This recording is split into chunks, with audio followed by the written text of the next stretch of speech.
Thanks everyone for your patience. I think we're almost ready here. There we go. Yo, Keith. Hey, Nick. Found you. Okay. Hey, everybody. Thanks so much for joining us. I'm Nick with Sender Films. I'm a filmmaker, and this is the latest installment of Conservation Conversations. This is just a series of live chats that Sender Films and Rocky Mountain Values are convening around that intersection between outdoor recreation and environmental activism, trying to figure out how all of us, and with a little bit of a focus in Colorado, but all of us Americans, everyone around the world, who love the outdoors, love wilderness and nature, and what we can do to help protect it, turning our sort of passion for the outdoors into advocacy, activism, at least trying to have our voices heard. So today we've been talking a lot with athletes, Tommy Caldwell, Jeremy Jones, the folks from Protect Our Winners, athletes, activists. Today, finally, we have someone who with actual really specific expertise I'm really excited about. We're going to be talking about, Colorado's most precious commodity, perhaps, which is water. And in particular, that ephemeral medium of water where it crystallizes up in the atmosphere and falls in frozen, beautiful, fluffy, hydrological representation of fun, and that is snow. So I'm really excited to have snow scientist Dr. Keith Musselman here with us today. Keith is a scientist at the University of Colorado Boulder and the National Center for Atmospheric Research. Keith's real expertise is in how the land and water and the atmosphere all interact. Actually, Keith, as the husband of a scientist, I learned long ago not to try to explain what scientists actually do for a living. So I'll have you do that. Before I get to that, though, how are you doing, man? How is life for you amidst this this pandemic, and what are you doing to stay sane? Yeah, thanks, thanks, Nick. Things are good. It's a lot of this. It's a lot of video time, and some of it's good, some of it's getting a little tiresome. This is a nice actual change. I'm enjoying this so far. It's great. Yeah, my wife is in public health, that she works at a hospital, so things are kind of busy. She's going into work, and we're all trying to stay as healthy as possible. And otherwise, we got 2 young kids at home and taking care of them, and got some help from family doing that. So we're making it work. That's great. And you're an avid backcountry skier as well. I am. Yeah, I was until this started. Yeah. When's the last skiing you did? It was a while ago. Yeah. God, I miss skiing, man. God. That's great. And so tell us a little bit about what your expertise is. I mean, in particular, what we're going to be talking about is the uncertain future that the state of Colorado faces in terms of our snow and snowpack in the age of climate change. And so tell us a little bit about how you got into that and what what's going to happen, man. What's the future? Yeah, totally. So a little bit about my background. So I grew up on the East Coast, and got to Colorado as soon as I could. On the East Coast, I was on the in New Hampshire. So I biked, I surfed a lot, and I skied. And conditions were like never good. It was rare to find that like perfect condition, whether it's the surf, whether it's the snow. And I just found myself just asking questions about the natural environment, and you're trying to figure out how do you get in place to get the best snow or to get the best surf, you know, and kind of watching, I ended up watching like things like the Weather Channel, you know, and kind of nerding out with the weather, and ended up going to the University of Vermont, where I started spending more time thinking about the natural environment, studying geology and those kinds of fields. And that just got me on this track to think a lot more about our natural environment, and particularly about water and as it relates to snow. So I had this like personal passion to know more about snow. And I just found that there were actually classes to take, you know, in undergrad, grad school, where you could actually focus on doing things like measuring, getting boots on the ground and skiing around and actually making measurements of the snow, which could then help, you know, resource managers, so people who send water to farm fields, agriculture decisions, that those people actually want measurements of snow. And so there was actually a job for someone who did that kind of thing. And so that's how I got into snow science. It's kind of organic and laced this interest in you know, skiing and snow and weather, and then brought me in closer to the science. And so increasingly, my training is as a hydrologist, so I'm a water scientist. And increasingly, I found myself thinking about the public resource of water, of snow, particularly in the West, where we have this deep snowpack that accumulates. And you know, one of the interesting things about snow accumulating in the West is that it's like this virtual reservoir. You know, we think about these large reservoirs like in you know, Arizona, Lake Powell, that kind of thing. But snowpack doesn't require a giant dam. You know, it naturally has this tendency to accumulate in the winter when we have the most precip falling, and then it persists. It melts very slowly, like a faucet turned on, not full, but you know, halfway, and it provides this water source through the dry and arid Western summers. And that's amazing. And we really, not everybody thinks about that, but we really rely heavily on that natural reservoir. And so I'm finding increasingly my work is kind of thinking about how global warming will affect that natural system, and then what the implications are on society. And it turns out that it's quite dire for the West. Yeah. Zeroing in on Colorado, let's just start with like, I mean, obviously this isn't the most important thing, but you know, Colorado's ski industry, you know, this is an industry that has about a $5 billion economic impact from skiing and snowboarding industry. And it's like nearly 50,000 year-round jobs. It's a real thing, just aside from the fact that skiing and snowboarding has a huge amount to do with like why all of us live here. What are the future implications from the science on skiing in Colorado?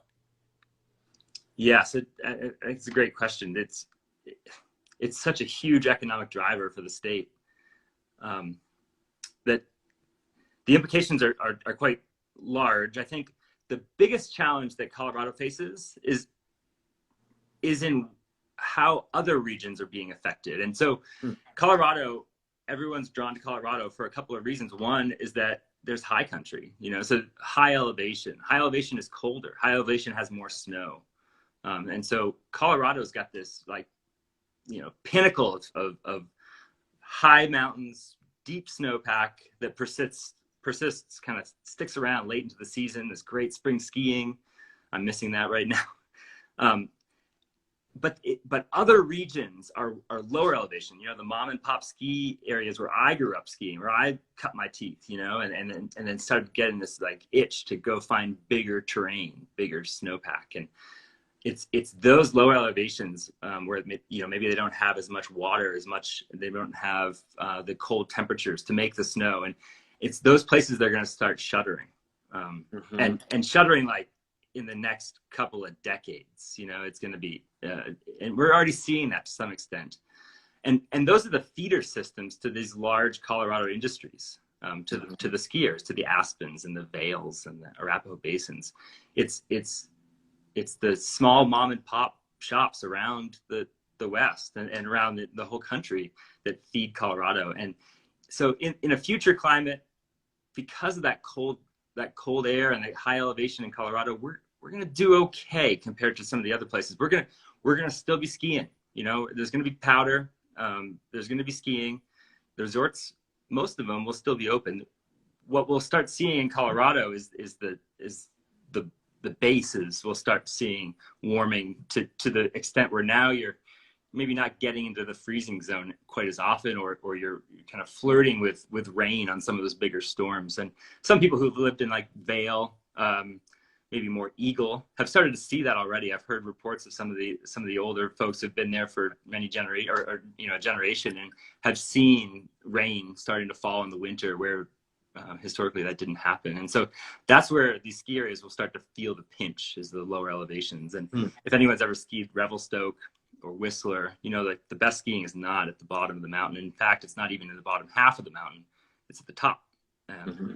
And I think that's where we're going in Colorado, is that we're just going to start getting these sky islands where the snow line just kind of goes up and up and up, and the best skiing is going to be at the top. There still will be skiing, but it's going to be hard, tough picking to find those long continuous lines of good snow.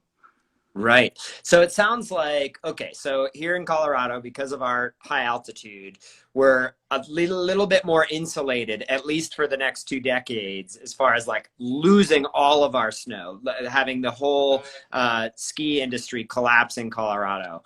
But I guess what you're saying is that so many other places, and there's a lot of people watching this right now that live in places that don't enjoy, 12,000 foot summits of their ski mountains. Those places are going to be collapsing in the next couple decades. And where are we as an industry in Colorado if nobody from Vermont is learning to ski and then moving to Colorado, or taking their family on vacations to Colorado? Is that kind of what you're saying, that's the economic impact that the industry faces? Yeah, and those are the conversations that are being had in the executive boardrooms of Vail and Aspen right now. They know this is coming, and they're concerned about it. And it is the feeder system. It's the future of the ski industry. Right. And it's really interesting what you say about how the snowpack is like this storage tank for all of our watersheds in the heat of the summer. It's still slowly, kind of gradually, at this kind of perfect, nature's perfect genius pace, dribbling down to feed all the lower elevations. For all of the boaters that are watching, all the fly fishermen, all the people who depend on the watersheds, I mean, even just like that feed everything. I mean, all of our wildlife and our natural beauty. What is the implication for, and I noticed that you're also an expert in like forest hydrology. What are the implications on climate change for the lower elevations, for all the places that we go hiking and biking and rafting? Yeah, okay, those are good questions. The challenge that we face here in the West is that most of our precipitation falls during the kind of the cold season. It's winter and spring. And we don't get a lot of precip in the summers. And maybe the San Juans do down in the Southwest. They get a little bit more of that monsoon influence, but northern Colorado, central Colorado, not so much in the summers. And so less snowpack in the winter, less snowpack in the spring. Snow not sticking around as long into the spring means that things will start drying up. And we all see that, maybe not this time of year, but in the next month or so. People around Steamboat, for example, Summit County, you'll start seeing those snowbanks diminishing and the wildflowers coming up. But then soon after that, things start getting crispy, and that's when we start thinking about fire weather. So I think it's pretty clear that with global warming and less snowpack in the winter, that tap will be turned off earlier. And when that tap, meaning the snowpack melting and filling up our streams, keeping our rivers cold for trout, for boating, with that tap being turned off earlier, everything feels that pinch. Everything starts to get impacted. everything from, the plants, the wildflowers, the forest fire hazard and risk, the boaters. God, that is scary to me, because anyone who lives on the Front Range in particular, or not in particular, but definitely on the Front Range, you hit late July, August, things start to get so desiccated and crispy around here, and you start to smell that whiff of smoke on the air that is so scary. I mean, here in Boulder, a few years ago, we had fires right up on the mountain here. That's scary. That makes me think, we got to do something to stop this, because a secular trend of dry weather in Colorado is not something I could imagine we could handle. What about how do we get out of this, man? What do we do? Is science going to save us? I think that if there's saving, it's going to be everybody working together. So it takes science, it takes climate science, it takes people like me, water scientists, it takes people who are ecologists and understanding the impacts on the plants and the animals, and it takes actually economists, people who are crunching numbers and putting it into real relevant information that can then be passed to both the policymakers but also the voters. So it takes teams of scientists, not just one discipline. I myself am not going to make a big impact, but together with others, we start driving driving new information and pushing it into the sectors that need that information to make the decisions, and whether that be the voters or politicians. Yeah, since you said politicians, I'm going to take it there. Anyone who's watched one of these conversations knows that I'm going to grab the political conversation like a dog with a bone, because I do think, scientists like yourself, hardworking scientists, have been screaming from the rooftops about the effects of climate change for a long time now. And we have seen so little action. And that is really scary, and it's not getting better. Even amidst this pandemic, if just for all of you folks out there who love the outdoors and who want to keep it beautiful, you got to realize that right now there is an assault going on from the federal government on our environment. The Trump administration is single-handedly dismantling the Environmental Protection Agency and all of its regulation and enforcement efforts right now. They've been doing it since day one, and it's only escalated. I just noticed that last week, the EPA just announced that it's going to stop prohibiting or regulating this chemical in jet fuel called perchlorate, which is been linked to brain damage and harmful effects on infants.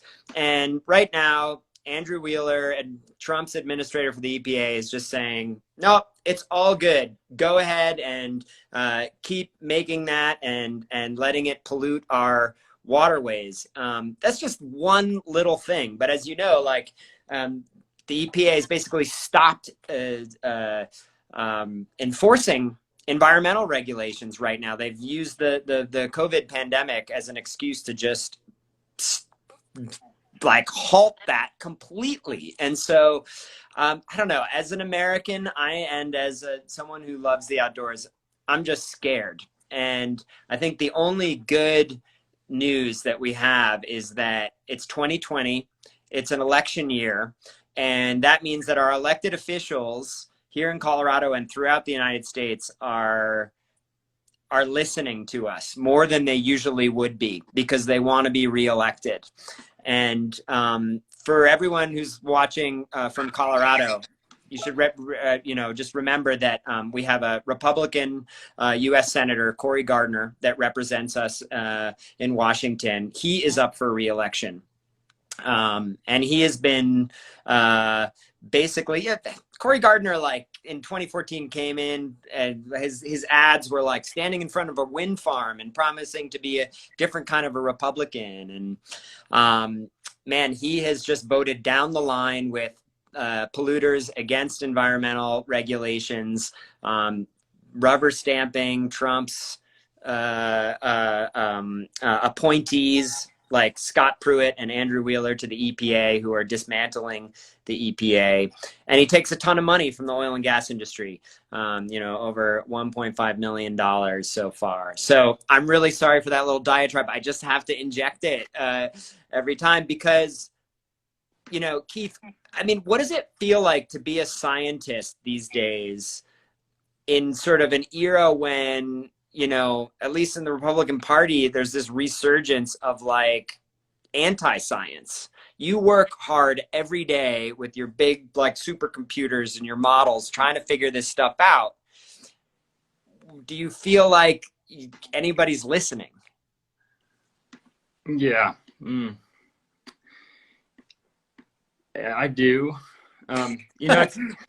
It's interesting. So in my world, I live in Boulder, right? I'm in the Front Range and I'm a scientist. And I would say that among my colleagues, for sure, in science, I've never met someone who questions, global warming. And I've never met someone who questions the values of our natural resources or of our public land, and there's, I think everyone's in agreement. Every scientist I've ever met is in agreement that there's no credible explanation, a competing explanation against, the fact that we are contributing to global warming and that the chemicals that you mentioned are bad for groundwater and that contamination is detrimental to society. And so and then on the other side, like the personal side, I live in Boulder, like I said, and I don't have a lot of close friends who disagree with my viewpoints, my professional viewpoints on that, my professional understanding of the system.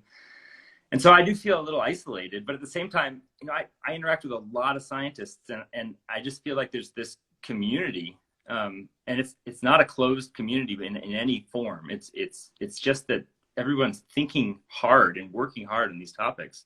And they're all federally funded projects, so the feds are pouring money in to do the science that I'm doing. And you think about like the Pentagon. The Pentagon sees climate change as one of the biggest threats to national security. And that is huge.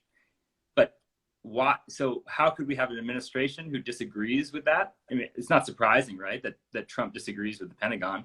It's not surprising that he disagrees with decorated, admirals and high-ranking officials. But it's those people who I think are part of our community, and those people who have the values of America at heart. And so It's weird. And even a lot of Republicans these days, I think it's vogue now for Republicans finally, after like 2 decades, to sort of acknowledge that humans are contributing to climate change. And I have no doubt that like Senator Cory Gardner actually believes, and I think he's been actually admitting on the record, I think humans are contributing to climate change. He comes to Colorado and he says all the right stuff to his constituents because we all really care about this stuff. And then there's just this disconnect. And I don't know if it's money in politics or just trying to toe the party line, but like Gardner just doesn't, he doesn't walk the walk after he talks the talk. These politicians will say stuff and then nothing happens or bad stuff happens. And, I mean, he just doesn't, I don't care how many wind farms that Cory Gardner stands in front of. He's not supporting research and incentives for clean energy.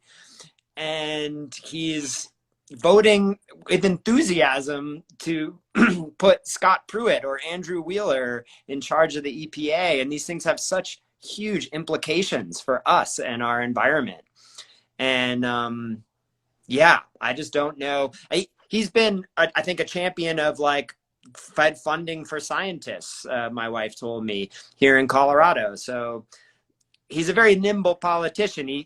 I think a lot of voters in Colorado are going to be hearing a lot about Cory Gardner's commitment to the environment from his campaign over the next months, because he really champions himself. I'm like a Republican who cares about the environment. But you got to look at his record. You got to look at who's funding his campaign in terms of the big polluters, the Koch brothers, the oil and gas industry. And then you got to look at his votes and how freaking 85% of the time they're against the environment. Sorry, I'm so fired up about this right now. Yeah, I don't disagree. I think it's a kind of timely conversation to have in an election year. Yeah. And so where do you, how does it, is there an awkward fit in terms of like, you're a skier, you're an outdoors person, you're a citizen, you're also a scientist. Is it natural for you to become an advocate for the environment, or is it awkward? I think it feels natural. I think it feels that I have the information, and I have information that I feel like I'd like to get out there, you know, and to communicate the fact that all of our scientists are in agreement on these issues, and that many of the high-ranking officials in the U.S. government are in agreement, you know. So these like, you know, the lobbyists, and it's the special interests who are pushing back, and they have a lot of clout, you know, they have a lot of strength and a lot of backing, and I think those are the challenges we face. And you know, Cory Gardner may have values that are similar to ours in terms of protecting the environment. He doesn't want his backyard to, you know, be trashed or injected with perchlorate or whatever it is. He doesn't want that, you know. But then he turns and goes to Washington, and I'm sure is hounded by these special interest groups with a lot of money, and a lot of it could be related to jobs. You know, Colorado jobs. Oil and gas is big in Colorado, or it was before the downturn of oil recently. I mean, that's interesting. Yeah, oil and gas jobs has always been a really important thing that Cory Gardner and other Republicans bring up when people try to push them to fight more against climate change, or stay in the Paris Accords, or follow climate rules. But even before the COVID, because of oil prices, we saw the bottom drop out on energy jobs in Colorado because the prices are so low. And then there's all these other jobs like in the recreation economy here in Colorado that depend on a healthy climate and a healthy environment. And they're not really talking about those jobs as much. So while we're waiting around for Cory Gardner and the Trump administration to do anything about protecting our environment, are there ways that you and the scientific community are looking at how to remediate some of these effects, how to clean up our water? Are there things that you guys can be doing proactively through technology and science that can then help the situation? Yeah, I think there are. There are, you know, big efforts to remediate polluted groundwater, and it's a never-ending process. You know, a lot of times you get polluted groundwater, and it requires a little bit of pumping. So you install these pumps, and it pulls the water out, the bad water out, and you got to keep on doing that to keep the water from flowing to other neighborhoods and other regions. And so you go in and clean up groundwater, and that is a huge effort, and it's very costly, and often requires a lawsuit, you know, to hold a company accountable to clean up the waste. And so those things are challenging, and they're long processes. In terms of fighting climate change, I think continuing the discussion on the international stage in terms of the Paris Agreement is that we pulled out of. Yeah, you're right. But we're still, you know, as scientists, we're still going to these international conferences, and the U.S. Scientists are still on that main stage, you know, despite what President Trump is doing. And there are some interesting projects going on in terms of like carbon sequestration, you know, bringing back forests. And we think about land conservation in Colorado and think about the rate at which we're losing land in Colorado alone. It's quite fast. And Yeah.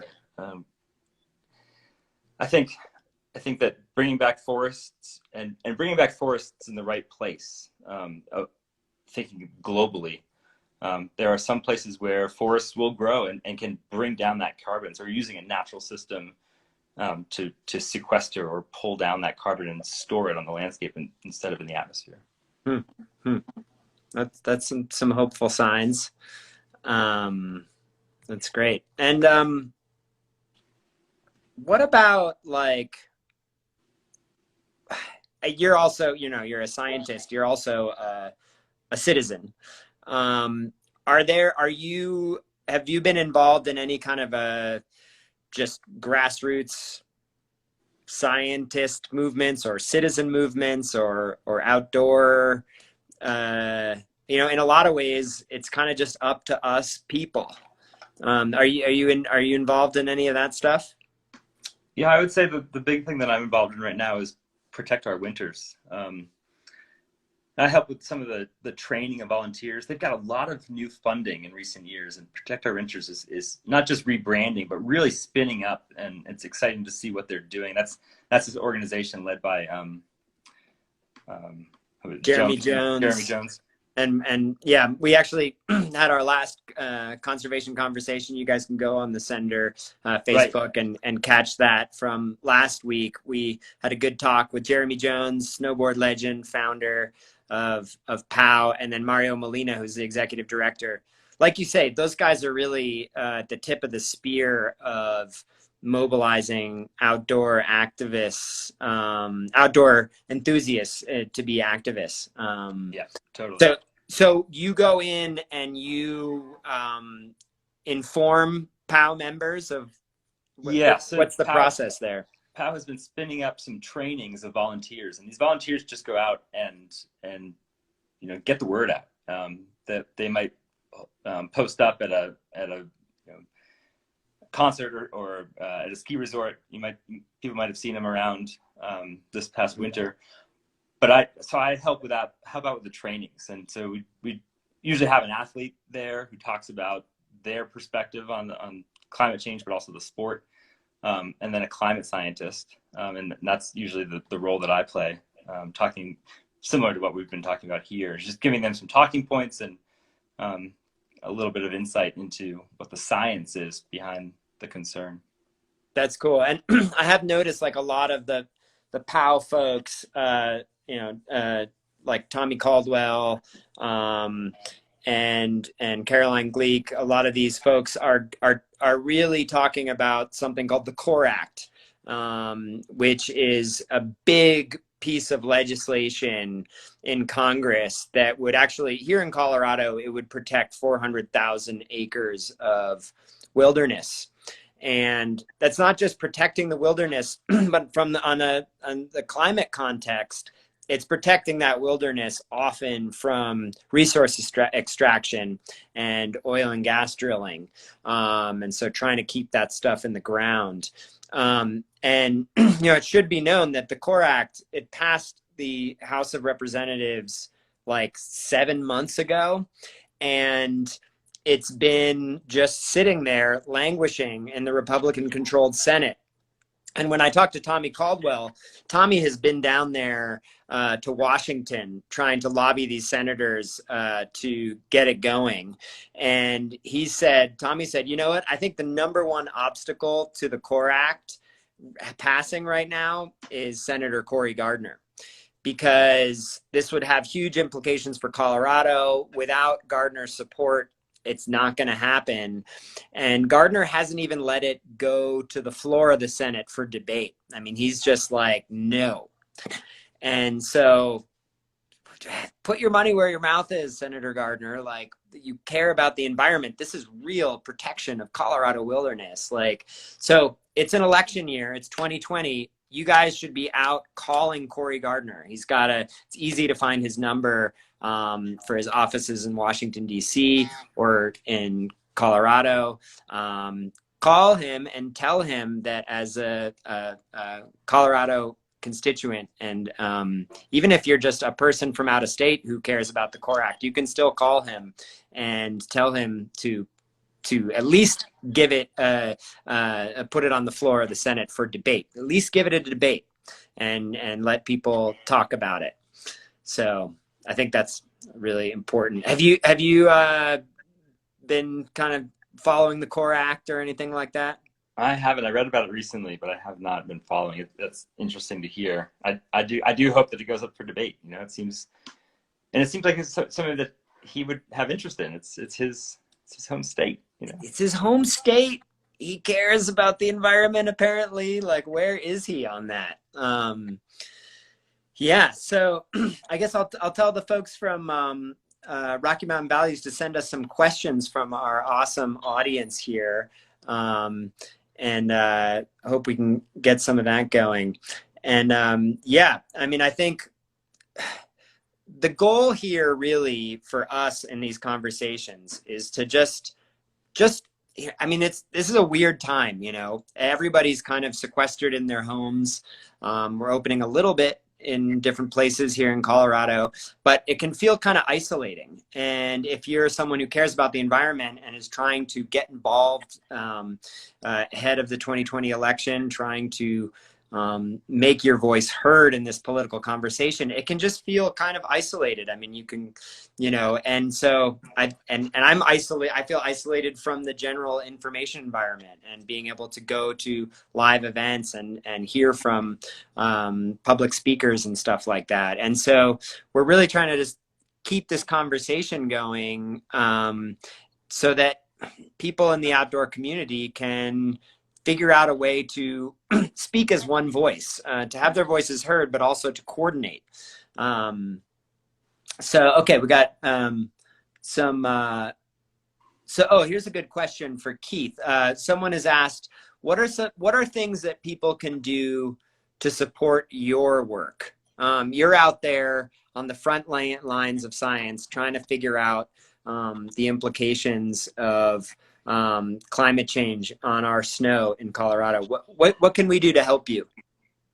I think the important thing to remember is that everyone does help. That I'm largely funded by taxpayer dollars, you know, and so when I write these grants to NASA or to the National Science Foundation, that money comes from you, you know, and that's huge. So I would say, if anything, it's just, you know, following the issues and voting your values, you know.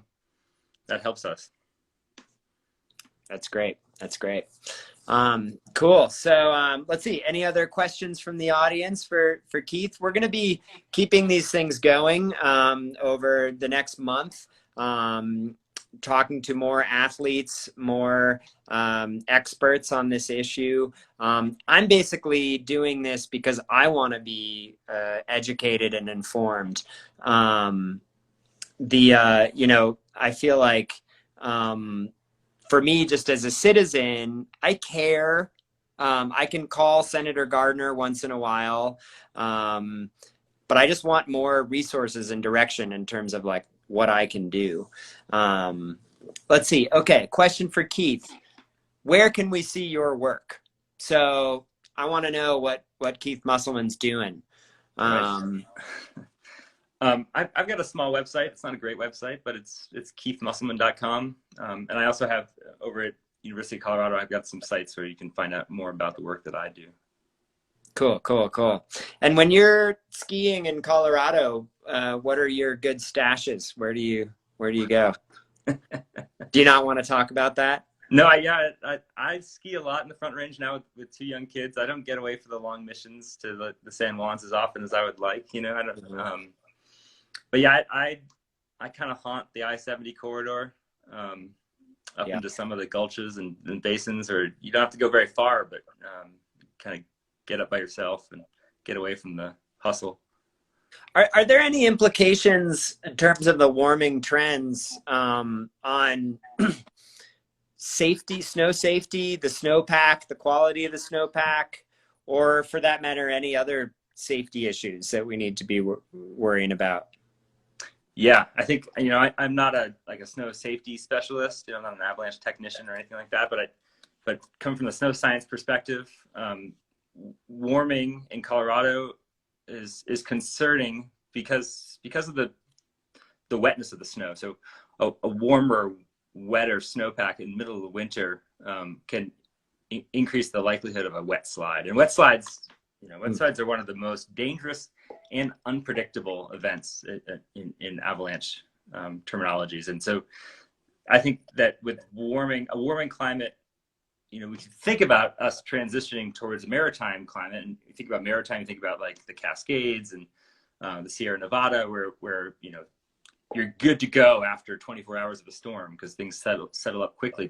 But that's not exactly how it's going to go. We're gonna dip into this danger zone of wetness and then come back out, and so it'll be colder again. You get this super quick facet development on top of these wet, warm layers.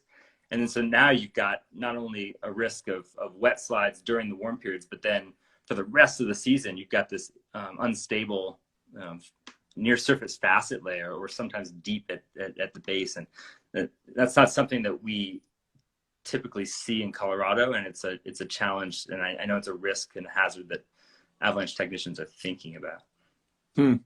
And this wonderful woman has been commenting in here, Mal_Kel also is asking how and it's a good question. Where are we at right now here in May 2020? How is the spring in Colorado? What does the snowpack look like? Yeah, our snowpack this year was pretty good. It was better in the north than it was in the south. We were something like 110% of average, 10% above average in the north, and maybe 10 to 15, 20% below average down in the south. But the last month has been super warm, and snow is melting, I would say, faster than I'd ever seen it. And there's some theory out there that there's like this atmospheric brightening as a result of COVID. So less airplanes in the sky, less transportation, less smog, and so less smog means more of that sunlight, that spring sunlight in Colorado is going to make it down to the snow surface. And we haven't tested that concretely, but it's kind of a theory that we're interested in seeing. Like, is Keith, COVID having effect on our snowpack, right? Oh, Keith, you're bumming me out here, dude. I was under the impression that hey, the skies are brightening, it's clearing up for the first time, great. The tiny silver lining of COVID was that it's suddenly leading to less air pollution. But what you're telling me is that could actually accelerate warming on the snowpack. Yeah, exactly. So the aerosols that our vehicles emit are like a thin veil on the near surface of the earth, and so it kind of reduces the amount of energy that could come down to the surface and warm the earth. And so that's, in a way, it's kind of been a way of reducing the impact of global warming. And now without that veil has been pulled off by COVID. And we're wondering if maybe we start to see the increase in the pains of global warming start to be felt more acutely. Well, on that happy note, I guess it's just a good place to remind people that, shit's getting bad. And, it's, even though we're up here at high altitudes in Colorado, we face an uncertain future, and all of our brothers and sisters around the country and the world are going to be facing it even more acutely. So we need to be able to support scientists like Keith Musselman and his work, and make sure that the work that Keith is doing is being seen and listened to and followed by our elected officials. So just a little friendly reminder that, the 2020 election is coming. This is a really good time to apply pressure to your elected officials, especially those who are not voting with the environment, like Senator Cory Gardner, and that there's really important legislation out there that people that is languishing that we need to have passed, like the Core Act. So at the very least, if there's one thing you could do today from this call, is just look up the phone number for Senator Cory Gardner, call him up, call his office, and tell him you can actually get through, and they do listen. And they do listen. They know who's calling. Call them and tell Senator Cory Gardner to support the Core Act, because that's just one little thing that we can do. And this is just going to be, a series of tiny, small steps that get us out of here. And so, thank you so much, Keith. Really appreciate your time today. Yeah, And thank you, Nick. we're going to be continuing to do these. I think next week we're going to be talking to ultra runner Claire Gallagher, total badass Western States champion, and someone who is a real strong voice for clean air and the environment. So tune in for that. Anyways, everybody take care out there. We know it's a hard time. We know that people are suffering out there, and I just really appreciate that you guys are taking the time to listen in on these conversations.